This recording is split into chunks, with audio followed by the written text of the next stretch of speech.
El tema a tratar es la hipertensión arterial esencial. Ese tema fue desarrollado por estudiantes de la Cátedra de Farmacología de sexto semestre de la carrera de Medicina de la Universidad Central del Ecuador. La hipertensión arterial, también conocida como tensión arterial alta o elevada, es un trastorno en el cual los vasos sanguíneos tienen una tensión persistentemente alta, lo cual puede dañarlos. La mayoría de pacientes con hipertensión no muestran ningún síntoma. Todo esto depende del grado de evolución de la enfermedad, que puede manifestar síntomas como dolor de cabeza, dificultad respiratoria, vértigos, dolor torácico, palpitaciones y hemorragias nasales. Si no se controla, la hipertensión puede provocar un infarto, un ensanchamiento del corazón, es decir, de las cavidades, y a la larga una insuficiencia cardíaca. Pero, ¿qué valores de presión arterial son elevados? ¿Y cuáles indican hipertensión? Según la revista del Colegio Americano de Cardiología, los valores normales de presión arterial sistólica son menor a 120 milímetros de mercurio y la presión arterial diastólica menor a 80 milímetros de mercurio. Por otro lado, consideramos que la presión arterial está elevada cuando la presión arterial sistólica se encuentra entre 120 y 129 milímetros de mercurio y la diastólica menor a 80 milímetros de mercurio. Por otro lado, los grados de hipertensión se dividen en dos grupos. El grado o estadio 1 es aquel en el cual el paciente maneja valores de presión arterial sistólica entre 130 y 139 milímetros de mercurio, o presión arterial diastólica entre 80 y 89 milímetros de mercurio. Es aquel en el cual el paciente maneja presiones arteriales sistólicas igual o mayores a 140 milímetros de mercurio y diastólicas mayores igual a 90 milímetros de mercurio. Para realizar un diagnóstico apropiado es necesario obtener una valoración del riesgo cardiovascular y del daño a órgano diana, que puede existir o que existe, para poder realizar un manejo adecuado e individual en cada paciente. Lo importante en la hipertensión arterial esencial es descartar las causas secundarias, es decir, daños en órganos o tejidos que pueden llevar a una hipertensión arterial, como el daño renal. El diagnóstico se puede realizar mediante un AMPA o un MAPA. El AMPA consiste en el automonitoreo, es decir, la propia paciente o un familiar entrenado en la toma de presiones arteriales realiza las tomas de estas en el domicilio de la paciente. El MAPA consiste en un monitoreo ambulatorio, en el cual, mediante un dispositivo automatizado, se toman las presiones arteriales en un rango de 24 horas a intervalos preprogramados. La hipertensión es uno de los principales factores de riesgo cardiovascular. No obstante, la coexistencia de otras condiciones y comorbilidades influye en gran medida en el pronóstico final del paciente. Por ello, la estratificación de riesgo en cada uno de estos pacientes nos servirá posteriormente para la adecuada toma de la decisión terapéutica. La relación epidemiológica entre las elevadas cifras de presión arterial y la incidencia de enfermedad cardiovascular fue puesta en manifiesto a finales de los años 50 en un estudio realizado por las compañías americanas de seguros de vida. Posteriormente, la evidencia científica se ha visto reforzada a raíz de varios estudios epidemiológicos observacionales, entre los que cabe destacar el estudio Framingham y el estudio MRFI-TH4. Por otro lado, la calculadora de riesgo cardiovascular de la OMS, basada en las guías de prevención de la OPS y la OMS referidas, incluyen consideraciones sobre el tratamiento antihipertensivo, el uso de estatinas, el manejo del tabaquismo, el ejercicio físico y aspectos dietéticos, entre otros.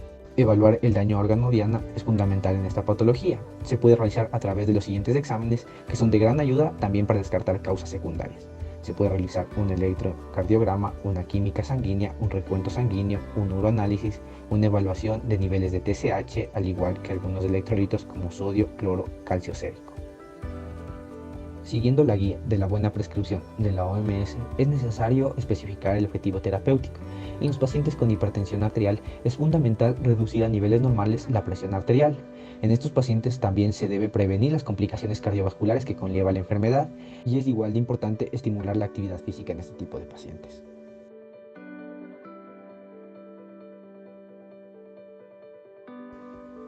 El siguiente flujograma muestra algunas recomendaciones del manejo de pacientes dependiendo de la presión arterial que presentan. Si la presión arterial se encuentra dentro de un rango normal, es decir, menor a 120-80 milímetros de mercurio, se debe estimular un buen estilo de vida, es decir, ejercicio más una dieta saludable, y se debe realizar un control dentro de un mes. Si tenemos un paciente con presión arterial elevada, es decir, una presión arterial sistólica entre 120 y 129 milímetros de mercurio y una diastólica menor a 80 milímetros de mercurio, es fundamental una terapia no farmacológica, donde se requiere estimular el cambio de estilo de vida del paciente, es decir, estimular el ejercicio y una mejor dieta, y se hace un control dentro de los 3 a 6 meses siguientes. En caso de tener un paciente con hipertensión grado 1 y si su riesgo de enfermedad cardiovascular dentro de los 10 siguientes años es mayor al 10%, se le recomienda terapia no farmacológica y medicación antihipertensiva y se realiza un control dentro del mes siguiente. Si sus resultados fueron óptimos, se realiza controles dentro de 3 a 6 meses. Pero si el tratamiento no fue óptimo o no cumplió con el objetivo de bajar la presión, se evalúa la adherencia al tratamiento y se debe considerar intensificar la terapia. En caso de no presentar un riesgo de enfermedad cardiovascular, se le recomienda dar terapia no farmacológica y se le llama a control dentro de los 3 a 6 siguientes meses. Si el paciente presenta una hipertensión grado 2, se recomienda una terapia no farmacológica junto a una terapia farmacológica con antihipertensivos y se llama control en un mes. Si se obtiene buenos resultados, se llama controles regulares dentro de los 3 a 6 siguientes meses. En caso de no existir respuesta, se evalúa la adherencia al medicamento y se considera intensificar las dosis de los antihipertensivos. En esta imagen se puede observar a qué nivel actúa cada antihipertensivo. Por ejemplo, para formar angiotensina 2 se necesita unos pasos previos. Como podemos observar, el angiotensinógeno es un precursor que debe transformarse en angiotensina 1. Para esto necesita de la renina. Este paso puede ser inhibido por los beta bloqueadores, antagonistas de alfa o el alisquiren, que es un inhibidor directo de la renina. Una vez formada la angiotensina 1, esta debe transformarse en angiotensina 2 gracias a la enzima convertidora de angiotensina, la cual es inhibida por los IECA. La angiotensina 2 actúa a nivel de la corteza suprarrenal para liberación de aldosterona, que hace que los riñones retengan sodio y pierdan potasio. Este paso es inhibido por la espironolactona, la cual es un antagonista de la aldosterona. La angiotensina 2 también actúa a nivel de los vasos sanguíneos, produciendo una vasoconstricción al interactuar con sus receptores. Este paso puede ser inhibido por los ARA2, que son antagonistas de los receptores de angiotensina 2. A nivel del tono del vaso sanguíneo también actúan otros fármacos, como son los bloqueadores de canales de calcio, que impiden la entrada de este ion a las células del vaso sanguíneo y por lo tanto inhiben su contracción. También se encuentran los bloqueadores de los canales de potasio y los bloqueadores alfa. Todos estos impiden la vasoconstricción y por lo tanto el alza de la presión. A nivel del corazón actúan los beta bloqueadores, impidiendo que el corazón trabaje tan rápido y por lo tanto disminuya la presión arterial o postcarga. También existen fármacos que trabajan a nivel nervioso o a nivel espinal. Una vez que tenemos los medicamentos que pueden servir para esta enfermedad, se debe comparar la eficacia, seguridad, conveniencia y costo entre estos para ver cuál es el mejor para nuestro paciente. Al evaluar la eficacia, observamos que todos estos fármacos actúan como antihipertensivos. También evaluamos la reducción del riesgo cardiovascular y la reducción de la mortalidad. En la seguridad se evalúan los efectos adversos de cada fármaco. En la conveniencia se evalúa la adherencia al medicamento por parte del paciente. Aquí es fundamental tomar en cuenta la presentación de cada medicamento. En el costo se evalúa el precio. Esto es importante ya que la mayoría de pacientes prefieren la medicación más barata. En el caso de la hipertensión, el medicamento bueno, bonito y barato es un fármaco que pertenezca al grupo de los diuréticos. Esto se puede comprobar a través de una revisión literaria científica, principalmente de metaanálisis obtenidos de Cochrane. Como ya se mencionó anteriormente, las medidas no farmacológicas son fundamentales para el manejo de estos pacientes, por lo cual el Colegio Americano de Cardiología nos recomienda la pérdida de peso, ya que por cada kilogramo perdido reducimos un punto de presión arterial, llegando a reducir hasta como máximo 5 puntos. En pacientes normotensos se ha visto que reduce de 1 a 3 puntos la reducción de peso.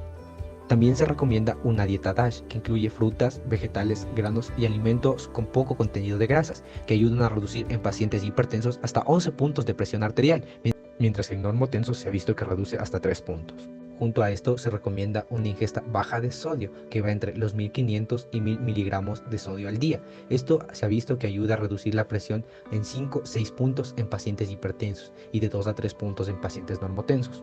La ingesta de potasio en la dieta no menos de 3500-5000 miligramos al día se ha demostrado que puede reducir la presión arterial en pacientes hipertensos entre 4 y 5 puntos, mientras que en normotensos ayuda a reducir en 2 puntos la presión arterial. Como es obvio, la actividad física también ayuda a reducir la presión. Por ejemplo, con ejercicios aeróbicos en los hipertensos se reduce entre 5 a 6 puntos. Con el ejercicio de dinámica de resistencia se reduce la hipertensión unos 4 puntos y con ejercicio de resistencia isométrico se reduce unos 5 puntos en hipertensos. Se recomienda también una ingesta moderada de alcohol en hombres no más de 2 vasos y en mujeres no más de 1 vaso. Esto ayuda a la reducción de la presión arterial en 4 puntos en hipertensos y en normotensos en 3 puntos. Entonces, para recordar y resumir un poco todo lo que hemos visto hasta ahora, tras una primera medición de presión arterial en un paciente y la presión arterial al ser alta, se debe realizar un cambio de estilos de vida en el paciente durante 3 meses. Después de estos 3 meses, si la presión arterial continúa elevada, se solicita un MAPA o un AMPA. Si en el MAPA o en el AMPA los valores de presión arterial se encuentran entre 130 y 139 de presión arterial sistólica y 80 a 89 entre presión arterial diastólica, y si el paciente adicional a esto presenta signos y síntomas de enfermedad cardíaca aterosclerótica o tiene un riesgo cardiovascular mayor al 10% en los siguientes 10 años, se recomienda medidas no farmacológicas más terapia farmacológica y se debe evaluar el tratamiento en 2 semanas. En el caso de tener un paciente con resultados de MAPA o AMPA de valores mayores a 140-90 de presión arterial, se recomienda igualmente cambio de estilos de vida más terapia farmacológica y una evaluación al siguiente mes de iniciado el tratamiento. Ahora que sabemos cómo manejar la hipertensión arterial, vamos a realizar un ejercicio en el cual vamos a fijar nuestros conocimientos adquiridos a través de un caso clínico.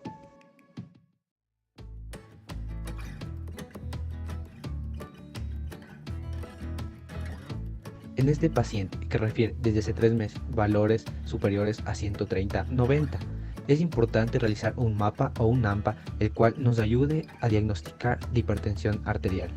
Una vez diagnosticado esto, podemos ver en qué grado está el paciente y la estratificación del riesgo. Este paciente presentó un riesgo cardiovascular menor al 10% en los próximos 10 años y en el mapa se obtuvieron valores de 135-88, por lo cual el tratamiento en este paciente es medidas no farmacológicas junto a medidas farmacológicas. A continuación, se presentan unas preguntas sobre todo lo que se ha tratado en esta presentación.